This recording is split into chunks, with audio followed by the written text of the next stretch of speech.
खूनी साया की एक और कहानी में आपका स्वागत है। अगर आप कहानी का हिस्सा बनना चाहते हैं तो अपना नाम कमेंट में लिखें।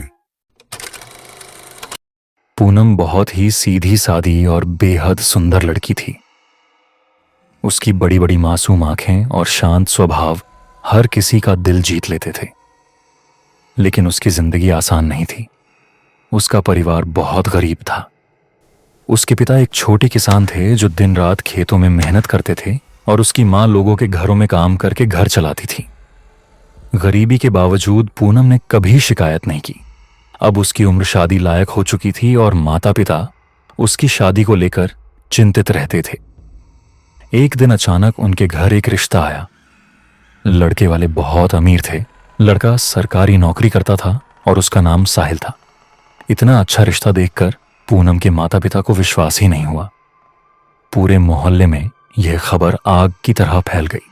लोग हैरान थे कि इतनी गरीब लड़की के लिए इतना अमीर रिश्ता कैसे आ गया।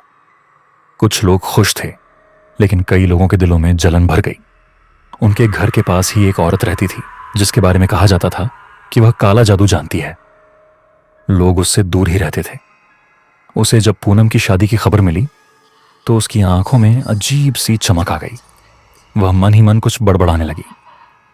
शादी के दिन जब घर में खुशियों का माहौल था, ढोल नगाड़े बज रहे थे, उसी समय वह औरत चुपके से दरवाजे के पास आई और पूनम पर काला जादू कर दिया। शादी धूमधाम से हो गई। साहिल सच में बहुत अच्छा इंसान था। उसने पूनम को बहुत प्यार और सम्मान दिया। लेकिन किसी को नहीं पता था कि पूनम के अंदर अब कुछ बदल चुका है। सुहागरात की रात, जब कमरे में सिर्फ हल्की रोशनी थी और बाहर सन्नाटा पसरा हुआ था, तभी अचानक पूनम का चेहरा बदलने लगा। उसकी आंखें लाल हो गईं, चेहरे पर अजीब सी परछाई उभर आईं।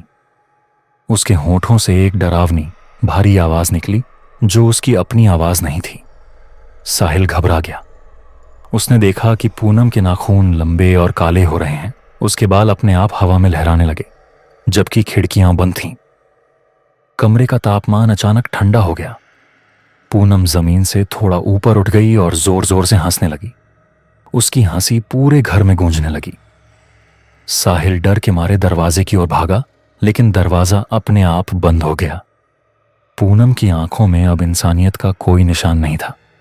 वह बोली, मुझे इस घर में भेजा गया है तुम्हारी खुशियां खत्म करने के लिए। उसकी आवाज में कई आवाजें मिली हुई थीं। अगली सुबह जब दरवाजा खुला तो घर वाले हैरान रह गए। साहिल बेहोश पड़ा था और कमरे में अजीब सी काली राख फैली हुई थी। पूनम एक कोने में चुपचाप बैठी थी, जैसे कुछ हुआ ही ना हो। लेकिन उसकी आंखों में अब एक रहस्यमयी अंधेरा था। उस दिन के बाद से उस घर में अजीब घटनाएं होने लगीं।